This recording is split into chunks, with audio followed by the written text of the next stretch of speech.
We are at the Freiburg New Church Assembly. Today is Thursday, August 6th. Our theme is George Dole's sermon. I'm Gard Perry, and my title, reflection on George's sermon, is Going Deeper, Going Global. And our theme, as printed in the website, The Real New Church, in the Real New Church, there are no visible restraints. Instead, we are free, and our invisible restraints are our sensitivities to what is good and true. And that statement is in an extraordinary way, fertilizes itself. That is, as we glimpse the beauty of human community, in which there are no hidden agendas, in which we care about each other, in which we want to be understood and to understand, then the vision itself acts as an invisible restraint. Anything less looks sorry by comparison, he writes, George Dole. So as I begin my talk, I'm reminded that we're focusing on one piece of writing that this scholar, teacher, George Dole, did. And there's so much more to appreciate and that many of us know about George. And on the one hand, of course, I'm glad we're doing that, because if you try to talk about everything, you wind up talking about perhaps nothing at all, and you say, what did we just do? But if you do focus on one thing which we're doing, there, of course, is the natural benefit. While we don't see the bigger picture, we do learn by having something, a text, an idea, a topic, so as specific enough that we can kind of bring it into our own lived experience. That said, I looked at something big and inclusive that was written about George. I brought it with me, and I can go through my talk in which I not only don't deal with the entire sermon that George sent to the messenger. I deal with one idea and then I bounce off it. And I can give that talk fairly easily within a 30-minute span, I do believe. So I have with me the eulogy written by the Reverend Dr. James F. Lawrence, himself a scholar, who is does an admirable tribute to George. So I'm going to give the bigger picture of George, offered to you in 7 portions of 7 short paragraphs. Just as a prelude, it's not about my talk, it's just in addition to. And here it is, delivered under a tent on an August day in 2021 to those assembled. Reflections on George Dole's Professional Career by the Reverend Dr. James Lawrence, August 2021. Jim writes, I will confine my comments to 2 dimensions of George Dole's life. One that takes in his nearly half-century career as teacher and spiritual mentor to a substantial roster of students, and the other that takes in his work as a scholar and thought leader speaking to the world. For the first, George's teaching and mentoring skills in the classroom are stuff of legend. George's teaching reached far beyond the seminary because his skills shined through everywhere he lived among us, as a Freiburg New Church Assembly lecturer, as a convention workshop leader, as a keynote speaker, as a preacher, even as a conversationalist. His capacity for facilitating discovery and insight is celebrated across many communities in Swedenborgianism in which he lived and moved. 3 qualities cohere in his exemplary teaching presence: an impressive genius, his surprising humility, and his lively lovingness. This fertile fusion of genius, humility, and lovingness would generate levels of personal engagement with various subjects and topics that quite consistently students believe they had breakthroughs into new, game-changing perspectives for their lives. George was after ofness, not primarily aboutness. He wanted the lived experience of meaning and purpose, not merely words about it. He strove for a participatory event of learning, so that whatever the subject, the student was subtly the real focus. His genius shone through often with his renowned mastery of so many subjects. And that is always a treat for students, to have a complex higher thought shaped with clarity, insight, within our own comprehension. But intellectual mastery of material was never the goal, but rather the means for the student to engage themselves in their personal growth. As for George the scholar, Jim writes, I'm afraid I'm going to have to revert to superlatives again. I felt then, and I still believe now, that George Dole was the most creative Swedenborgian thinker in history. Now, what's in that claim are two things, not just one, two important elements: knowledge of Swedenborg and engagement with the world of thought beyond. In the world thought is what Jim writes. Now, there might be a small group of Swedenborgian scholars over the past quarter millennium who have stood and who can stand with George in terms of their knowing Swedenborg inside and out. But I don't think there is anyone in that group who also engaged or engages Swedenborgian thought in an interdisciplinary dialogue with the world of thought.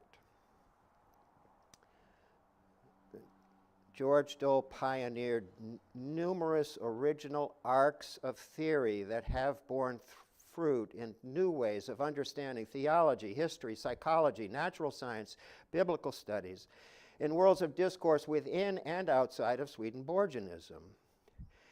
George's scholarly work is characterized by taking care of Swedenborgian principles, interpreting them outward into dialogue with ever-evolving fields of theology, history, psychology, biblical studies, to see where they would go. Often they went far. We have had among us one who contributed so robustly to the spiritual tradition that reared and nurtured him. A tradition higher than the sky, deeper than the ocean. George liked to remark that it is a tradition that one can never exhaust or outgrow.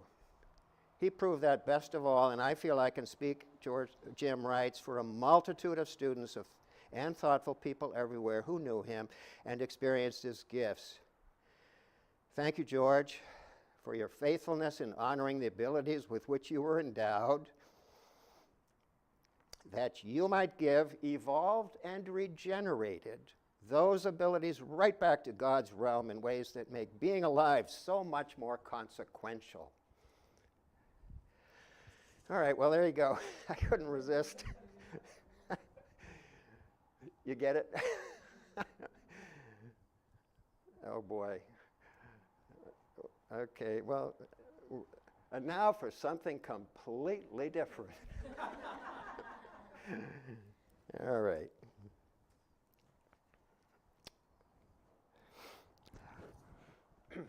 Actually, I was going to say, and I'm going to say this too, Kevin Baxter was here earlier this week, and he gave some talks. And one of the things he said, you know, I gave a talk one time, and the speaker said, please sit down.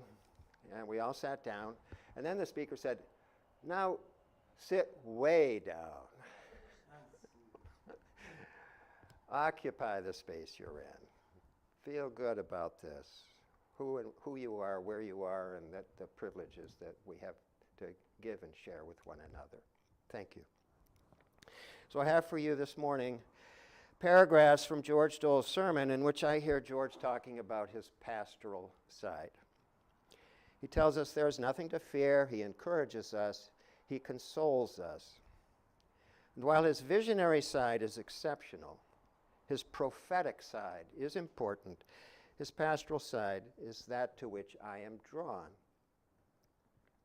So in this talk, I will read his pastoral paragraphs and then reflect on three eras in George's life when I believe he began to go deeper into his pastoral side, into empathy, into compassion, and once he'd gone global, into universal love.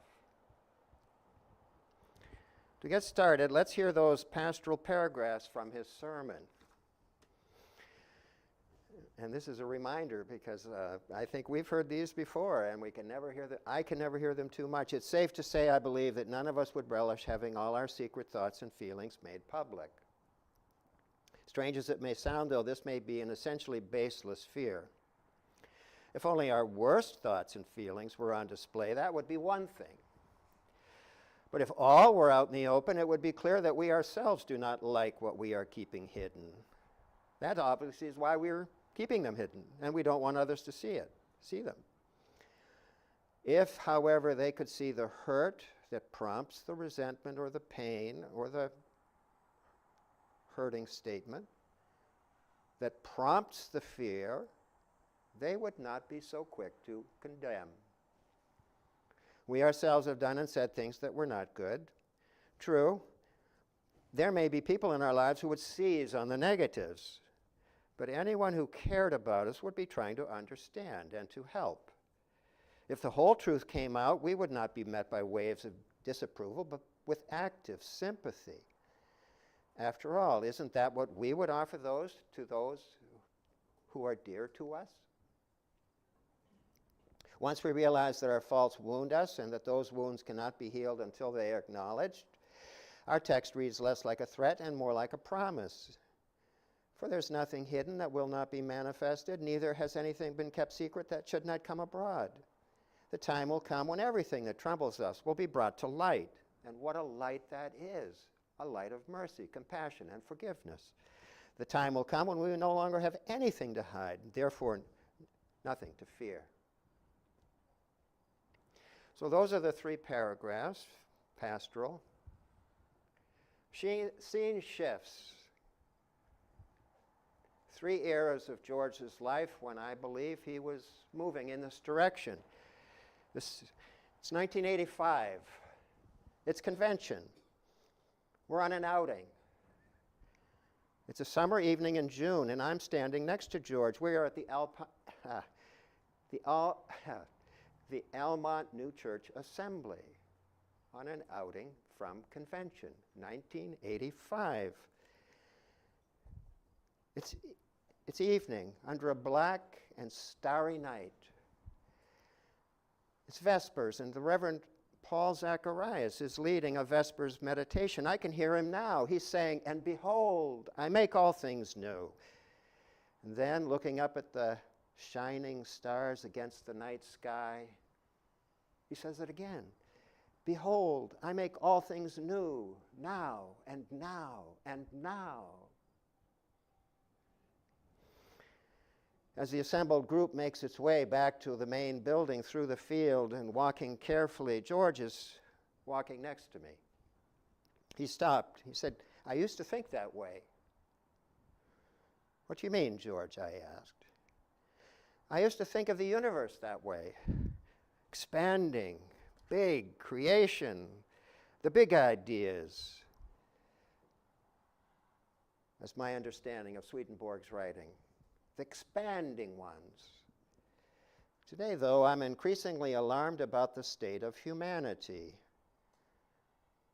My attention is coming closer to home, to the individual level, and to the interior of the individual. We walked into Almont's Pfister Lounge. George fetched a book he wanted to show me. It's the life of Sri Sri Thakur Anukulchandra. You know, I forgot to mention at the beginning of this lecture, I'm taking you on a little visit with George's wild side. He had a wild side. It was wonderful. And this was my first exposure to a real moment. He loves saying the word, Sri Sri Thakur Anukulchandra. "What?" I said. "Who is he?" "He's a man whose life I have been quite literally taken by," he said. Holding the book in my hands, I began to read a paragraph of introduction. Sri Sri Thakur Anukulchandra was born 14th of September 1888 in a village of East Bengal, British India. It's now part of Bangladesh. His early aim in life was to become a doctor. One day on his way to school, as a young teenager, that was necessary for his advancement to the next grade, he encountered a student who did not have the required exam fee. He gave his fee to that student, though he himself could not then take the exam. He left school entirely at that time in his young life to work among the poorest of the poor, to labor in menial work, compelled to do so by his compassion for their plight. He later returned home to his parents. He continued his studies in medicine and began to practice in his home village.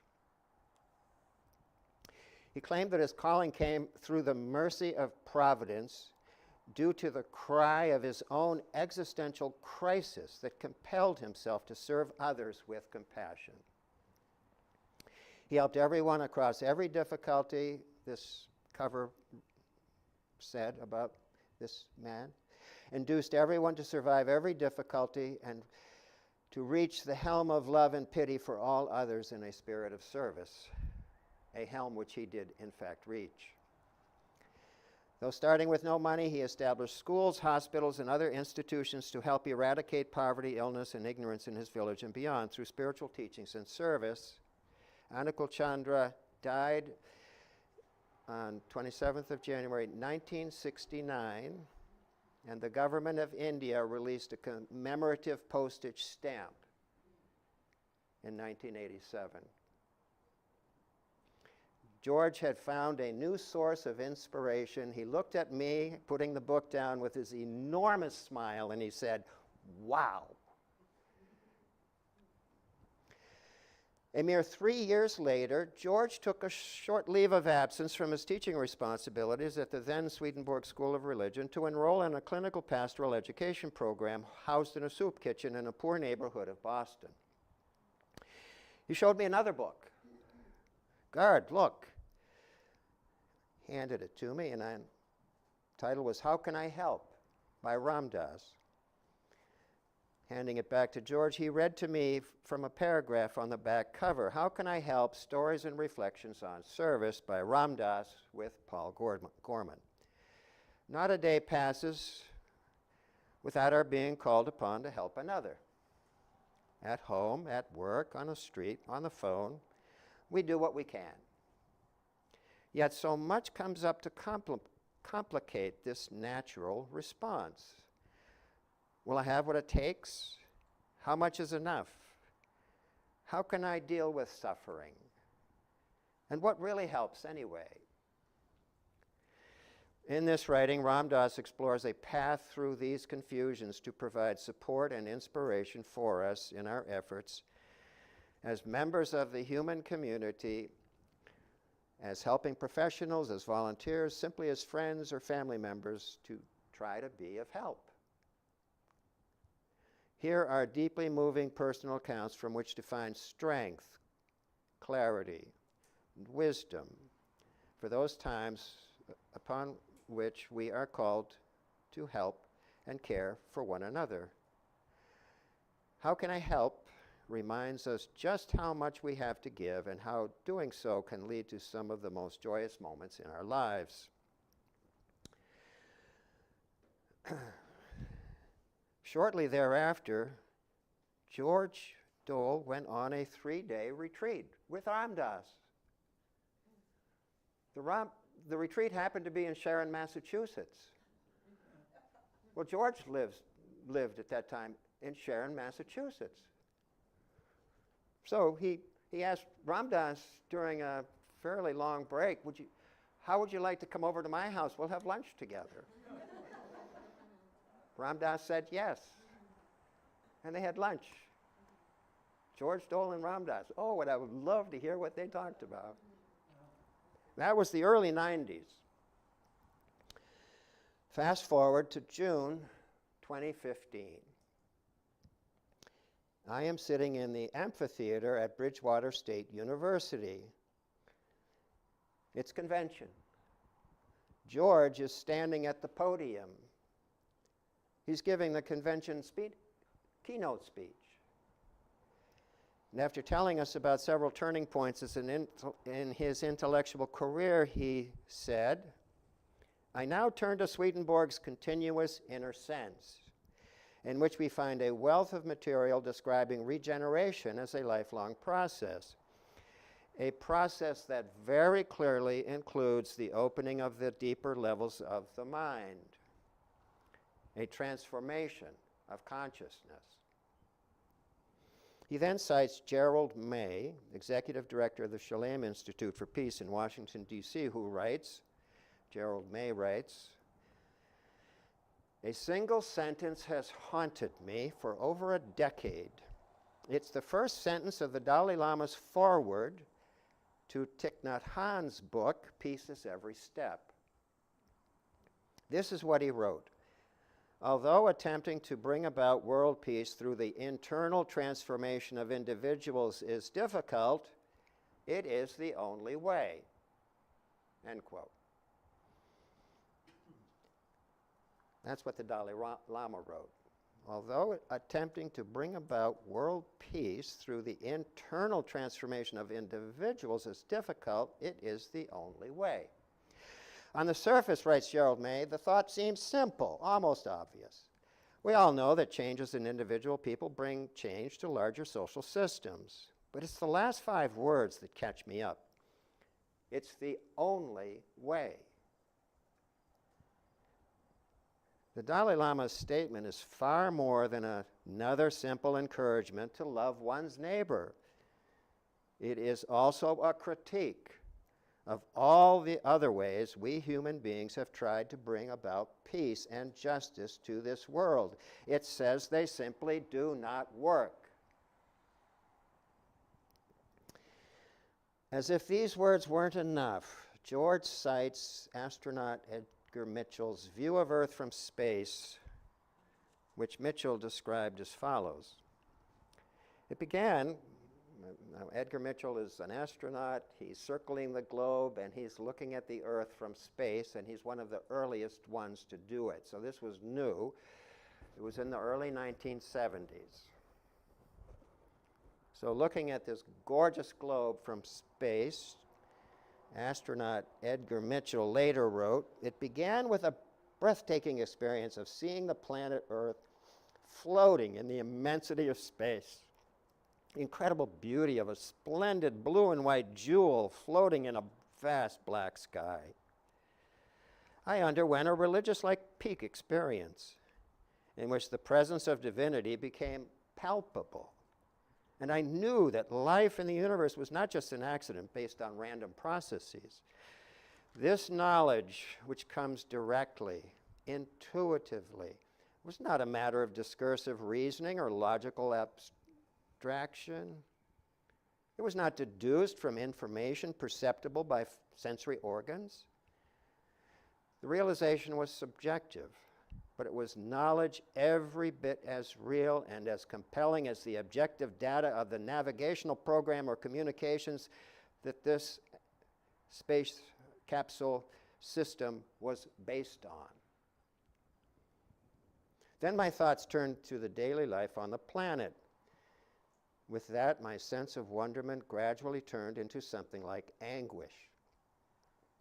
I realized that at that very moment, many people were fighting wars, committing murder and other crimes, lying, cheating, struggling for power and status, abusing power, abusing the environment by polluting the water and the air, wasting natural resources, ravaging the land, acting out of greed, hurting others through intolerance, bigotry, prejudice, and all the other feelings that add up to man's inhumanity to man. As I survey the challenges facing humanity today, I see only one answer, writes Edgar Mitchell: a transformation of consciousness. And finally, the value-free, rational, objective, experimental mode of Western science based on materialism is not sufficient by itself for coping with the ever-increasing planetary crises besetting civilization. So I'm sort of in my seat, along with about 150 other Swedenborgians in this very nice amphitheater at Bridgewater State University, sitting stunned. George looks at us and then continues in his own words. This is the 2015 keynote address. Understandably, claims that Homo sapiens is the goal and crown of creation and that Homo sapiens is capable of a transformation of consciousness are often seen as narcissistic, if not unrealistic. However, there is general agreement that the process of evolution has consistently moved toward greater complexity and adaptability, and that Homo sapiens does excel other species in some regards by a wide margin. Darwinist Edwin Wilson describes us as the culmination of an evolutionary epic that was continuously played out in great peril. In a book titled The Emergence of Everything, biologist and philosopher Harold Morowitz highlights 28 decisive states of emergence, beginning with the primordium and ending with the spiritual, each after a mysterious first emergence, clearly resting on the foundation of predecessors. He sums up the process by saying emergence has an orderly way of having moved from protons to philosophers. I do not find such statements narcissistic, George tells us. What I do find narcissistic is any suggestion that we can do this by ourselves, anything, totally by ourselves, our own self-intelligence, a Swedenborgian phrase, and certainly any suggestion that we are final, triumphant achievement of the universe. That is narcissistic, says George. Why should we assume that after 13 billion years of unceasing emergence, the universe has finally decided to rest on its laurels? There's every reason to believe, George says, that there will be a next emergent, and I think candidates are on the horizon. Perhaps we're only at the beginning to learn our system with all our evolution, with our evolution as a species still ahead of us. George writes, I would see us then as pressed by divine providence, disguised as natural selection, toward the emergence of a species based upon but more advanced than Homo sapiens, to be known as Homo sentiens. This species would be as sensitive and responsive to qualities of caring and understanding as Homo sapiens is to material qualities. There is evidence to suggest that such sensitivity, at least in rudimentary forms, in such phenomena as the emotional climate of crowds and moments of sudden, spontaneous empathy in many situations and in intimate situations, one-on-one. It offers a direct challenge to the persuasive and destructive illusion that only my feelings are real. When Swedenborg defined love as feeling the joy of someone else as joy within oneself, ourselves, he was identifying precisely a level of consciousness, of being in touch with reality. And I believe is a distinct improvement for humanity and then George says, in relation to its organic and inorganic conditions of life, as in fact crucial to our survival. He's quoting from Darwin there, by the way, kind of tongue-in-cheek. I'm just going to repeat this. When Swedenborg defined love as feeling the joy of another, as joy in ourselves, he was identifying very precisely a level of consciousness of being in touch with reality. How's that for a Swedenborgian worldview? He continues, I believe that our theology both calls us and equips us to focus on nothing less than a transformation of consciousness, with the knowledge that any separation between spirituality and social action cripples both. When I turn to thinking about ways to institutionalize this, he writes, I find myself thinking that we must emerge from the intersection of our ideals and our circumstances, and that the clearer we are about our spiritual responsibilities, the more flexible we will be about any material forms of a future institution. A model keeps nagging at me, he writes, and that's of the support group. Such groups are gatherings of people who are facing or have faced challenges. And in trying to think of a challenge that we all face, a prime candidate comes to my mind, writes George. It seems to be aging. That's something we're all facing, and it can be a problem. We started doing it at birth. We continue doing it until we die. We're aging. It seems to take different forms along the way. Growing up and growing old are different.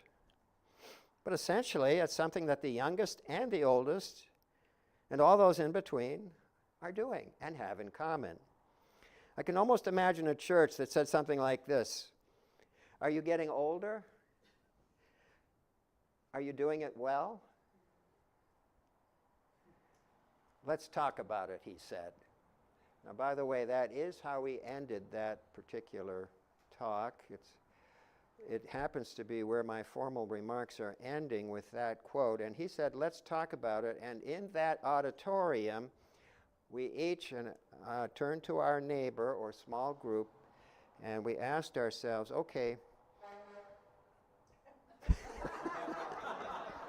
do you know how long I worked on that timing? Well done. So for now, just in groups of 2 or 3 or 4, you're going to turn to your neighbor. What's one thing that struck you as interesting? It can be more, but if you can each say, and if you don't want to say anything, just pass. But I'll say why I'm doing this later, but just next to you for a few minutes, you can have a personal dialogue. You don't have to say it to everyone, but you can say it to a couple or 3 people. So if you would now find a partner, you can be just 2 if you wish. You can stay with people you know very well. You can move around the room if you want. Instead of raising your hand to the whole group, you just say one thing that you would have said to the whole group to one other person. Then you'll have a chance to say it to the whole group.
probably ought to start coming back into the room.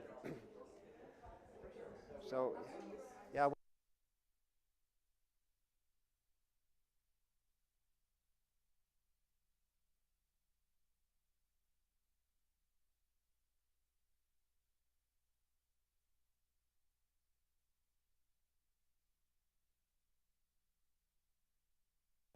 So I've got two things to thank you. I've got two things to say. One is at 11 o'clock, which is a mere 15 minutes away, we will have a circle of chairs and be able to speak as we are now in a slightly larger group in a slightly more communal way, but same level of conversation and same freedom.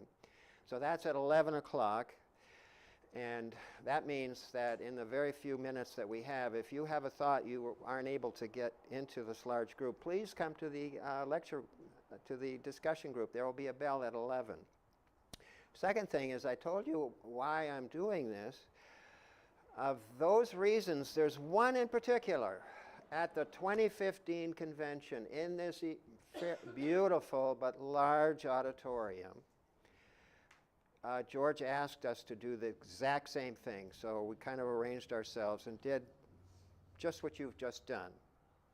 And it concluded, and he thanked people, and people began to disperse. And I was just about to leave the room on my way to lunch when one person came up to me, and that person said, "I can't thank you enough for doing that. I'm from one of our churches. I've never been to convention, and I came here not knowing anybody.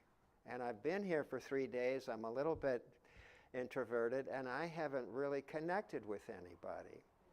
But after that sitting with those 5 people, I now feel connected to some people I now can talk to, and I feel like I belong." So that's a testimony. Is there anyone who'd like to say anything from what came up in their group or for themselves? Again, there's just a few minutes. Martha Richardson.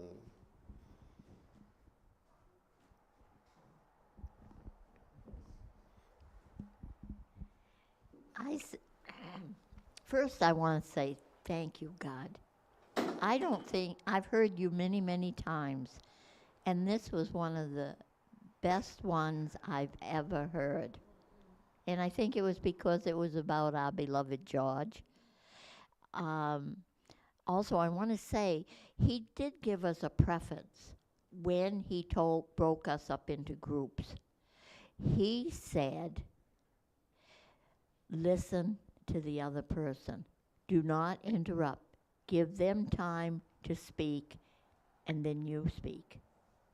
And that was very important. It was very important. I remember I sat with Jenny Wongdale, and I learned a lot about her. But anyway, what really struck me was when you were reading, and I want to say this for everybody, when you were reading what Jim Lawrence wrote about George, I can only imagine George's response. He would have said, because George was the most intelligent and yet the most humble human being I ever met. Okay. Thank you, Martha. Martha was at that convention, by the way. Of course, you now know that. Jonathan. The idea of the astronaut caused me to think of my high school English teacher, Gary Hyatt, who I love very much. And my love of him expressing his excitement at the idea that an astronaut for the first time could hold up his thumb and blot out all of the entire Earth. Okay. And wow. My love for Gary helps me with that and helps anchor it in my life. And I appreciate you, Gard, for talking about your love of, who is this? George F. Dole. George Dole. And he's a very lovable man. And Yeah, so, I think it's wonderful to see these people. Now, George's love of, okay. I don't know, Thich Nhat Hanh or Ramdas. Ramdas. Ramdas. I don't know these people, Oh, wow, Richard but Altman. it sparks an interest because I love George. Yeah. So I'm trying to understand this idea of seeing everything through all these other people. We have time for one comment. So, Catherine, you're going to have the last word. Okay, thank you. What really struck me, and I think it was almost your last word, right? Like your last sentence or two. And here's how I heard it, is that for the form of the new church, as we move forward, if we focus on, our spiritual purpose, then the form of the church will naturally fall into place. I'm paraphrasing. I think that's something that's how something you said something to that effect, and that just really struck me as being, I think, critically important for the new church, for our organizations on the planet right now. All right, with that Thank thought, you. let's bring that one into the discussion group, and I thank you all. You're now free to move about the cabin.